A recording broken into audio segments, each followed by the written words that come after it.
Bonjour, j'étais avec un ami arabe, musulman, que je le connaissais depuis des années. Vous savez, aujourd'hui, on discute beaucoup avec les gens, mais la plupart des gens, ils essayent de se tenir, de ne pas s'exprimer ou de faire en sorte comme quoi il est d'accord avec nous, voilà, et ça.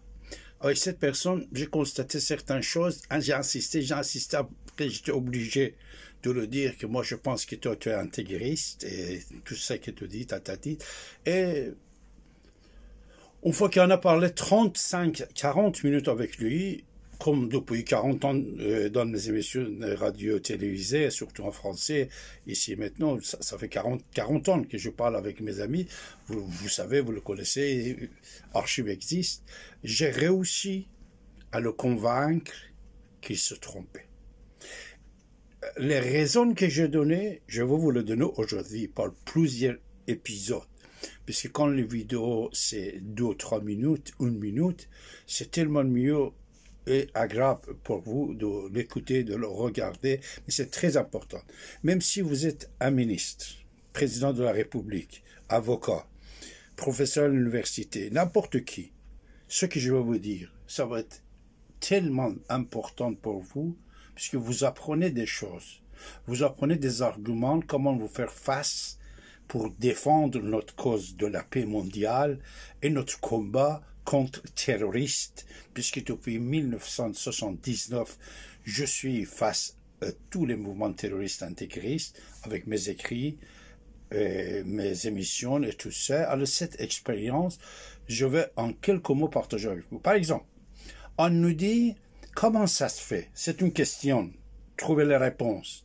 Comment ça se fait que Yémen, les Houthis, une sorte de chiites, parce que Houthis, c'est Zaydiyés, ils sont chiites.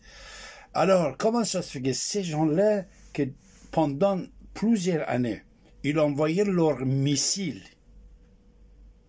vers l'Arabie Saoudite. Il était en guerre avec l'Arabie Saoudite. Et les missiles les envoyaient là-bas. Tout d'un coup, après le 7 octobre, l'assassinat des innocents par les terroristes palestiniens, après ça, tout a changé.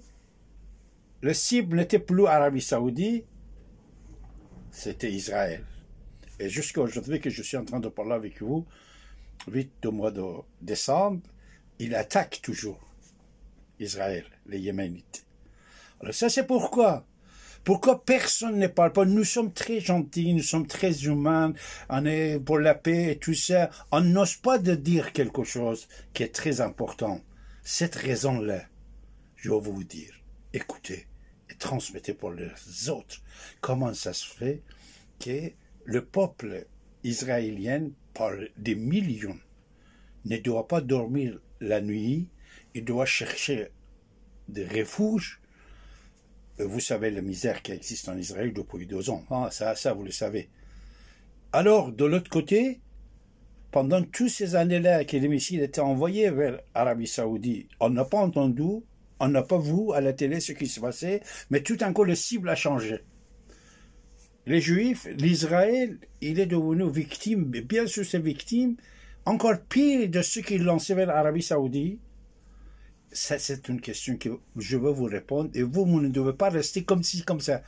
Comme Elon Musk, comme Bennett, comme la plupart des dirigeants du monde, vous devez cibler celui qui soutient le terrorisme mondial et les intégristes depuis des années. Vous devez avoir le courage de dire, comme les autres ils ont dit. Surtout Bennett, c'est le seul homme politique que il a crié et il a parlé. Il a dit c'est le Grande-Bretagne. Même il est en direct avec BBC en train de l'interviewer. Il a dit mais moi je vais vous donner aujourd'hui des raisons. Écoutez les raisons que je vais vous donner.